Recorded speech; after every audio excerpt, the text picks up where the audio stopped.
Aku menjadi jenius berkedip di Akademi Sihir. Bab 7, bagian 1. Akademi Stella memiliki banyak anggota fakultas. Ada 1.141 siswa tahun pertama dan sebanyak 23 kelas. Setiap kelas memiliki seorang profesor yang bertanggung jawab instruktur tempur dan 1 hingga 4 guru pendamping, termasuk seorang peneliti sihir dan banyak profesor yang bertanggung jawab atas berbagai mata pelajaran. Dengan kedatangan siswa baru di awal semester, hanya ada satu hal yang menarik perhatian banyak anggota fakultas. Berapa banyak siswa baru istimewa yang muncul? Putri Hong Bion dari Kerajaan Adolefit yang merupakan salah satu keluarga paling terhormat di dunia Aether. Kerajaan tersebut bahkan dijuluki sebagai Kerajaan Merah atau Kerajaan Api karena afinitas kuat mereka dengan elemen api. Pangeran Mahkota Jeremy Skalben berhasil mengalahkan semua kakak laki-lakinya dan menjadi Pangeran Mahkota Kekaisaran Skalben pada usia 12 tahun. Dalam keluarga kekaisaran itu, kekuatan ditentukan semata-mata oleh keterampilan sihir seseorang. Hei Wan Reyang, pewaris menara Archmage terbaik di dunia, Menara Senja. Tahun ini, siswa-siswa elit dari keluarga besar memasuki Akademi Stella satu demi satu, membuat bahkan Fakultas Stella gugup, dan perhatian dunia secara alami tertuju pada Akademi Stella. Untuk alasan itu, anggota fakultas menggunakan metode yang agak lemah tetapi istimewa untuk tes penempatan kelas tahun ini. Siswa yang telah belajar secara normal harus menghadapi bukan hanya 1, tetapi 3 pertanyaan sulit dalam tes tersebut. Dan itu adalah 3 pertanyaan pertama. Ada banyak alasan, tetapi salah satu alasan adalah untuk mengevaluasi para siswa. Ujian fleksibilitas, di mana jika Anda tidak bisa menjawabnya dengan benar, lewati, dan segera selesaikan pertanyaan berikutnya. Dengan kata lain, itu adalah strategi penerimaan. Berani menyerah pada masalah yang tidak bisa Anda selesaikan dan lanjutkan. Jika Anda terjebak tanpa alasan, Anda mungkin tidak bisa mendapatkan 1 poin pun yang sebenarnya bisa Anda peroleh dengan menyelesaikan masalah berikutnya. Namun, itu adalah alasan yang dangkal, dan agenda sebenarnya adalah sesuatu yang lain. Apakah para siswa mampu menyelesaikan masalah yang tidak tercakup dalam buku pelajaran yang telah mereka pelajari? Semua siswa baru yang memasuki Akademi Stella adalah anak-anak yang disebut sebagai bakat surgawi di seluruh dunia, dan mereka pasti telah belajar secara strategis dan menyelesaikan semua rumus sihir hingga ke tingkat universitas. Namun, jika masalah tersebut tidak muncul dalam cakupan studi mereka, lalu apa? Bagaimana jika ada masalah yang tidak bisa diselesaikan dengan rumus yang telah dihafal dan tertanam dalam pikiran mereka? Bagaimana jika ada masalah yang hanya bisa diselesaikan melalui kreativitas, penalaran logis, dan pemikiran kritis?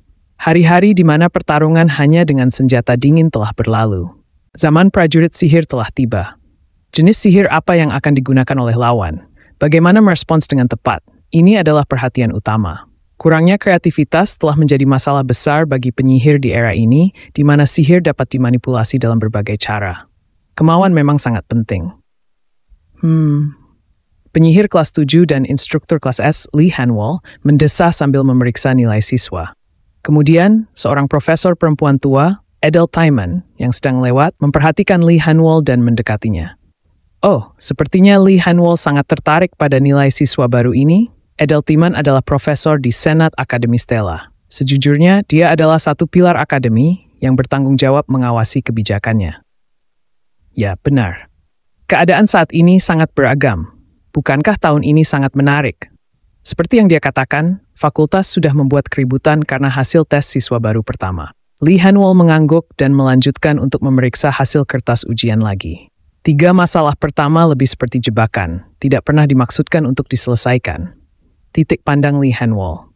Akibatnya, dari 1.141 siswa, lebih dari 1.000 siswa mengosongkan 3 pertanyaan ini, yang menunjukkan bahwa sebagian besar siswa Akademi Stella saat ini masuk melalui ujian masuk strategis.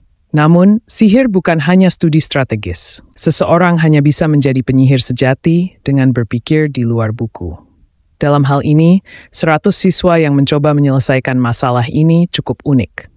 Kebanyakan orang yang mencoba menyelesaikan masalah juga mendapatkan nilai tinggi pada tes penempatan rata-rata, sehingga mereka ditempatkan di kelas tertinggi yang disebut kelas A.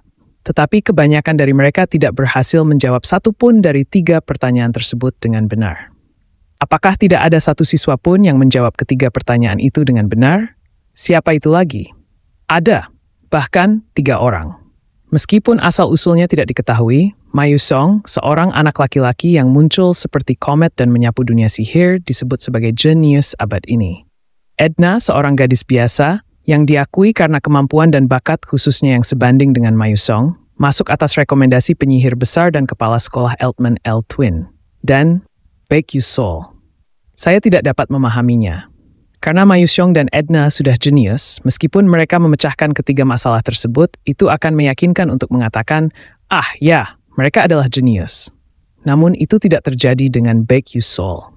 Dia adalah seorang siswa yang nyaris tidak berhasil masuk ke sekolah dengan peringkat terakhir dari 1141 dalam ujian masuk.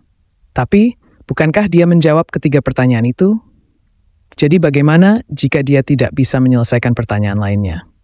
Edeltiman tertawa seolah dia tahu maksud Lee Han-wol. Ini adalah masalah yang tidak dapat Anda selesaikan, bahkan jika Anda mengetahui banyak rumus, tetapi dengan cara yang sama, Anda dapat menyelesaikannya tanpa mengetahui apapun juga. Jadi, Profesor Edeltiman, apakah Anda berpikir bahwa anak ini bisa menjadi seorang jenius? Dia bisa saja, dan itu juga bisa menjadi kebetulan. Lee Han-wol mendesah saat dia pergi. Pada awalnya, profesor itu lebih tahu bahwa ini adalah masalah yang tidak dapat diselesaikan hanya dengan kebetulan. Apakah Baek Yu-sol tahu bahwa hanya 3 masalah ini yang menyebabkan kehebohan di seluruh fakultas? Seorang kadet prajurit sihir yang mengkhususkan diri dalam berkedip. Dia tertawa terbahak-bahak saat dia perlahan membaca sertifikat penerimaan Baek Yu-sol. Seorang siswa yang begitu cerdik sehingga dia mengatakan kepadanya, seorang penyihir kelas 7, hati-hati lain kali. Menghargai kemampuan mengejutkan untuk mengendalikan berkedip, penerimaan diberikan dalam keadaan khusus. Memo ini ditinggalkan oleh kepala sekolah Akademi Stella sendiri. Ada begitu banyak siswa yang tidak biasa tahun ini, sehingga mungkin sulit untuk menonjol hanya dengan spesialisasi dalam berkedip. Kita akan segera mengetahuinya. Apakah dia secara tidak sengaja berhasil menjawab pertanyaan ini, atau apakah dia benar-benar istimewa? Mari kita lihat dan cari tahu.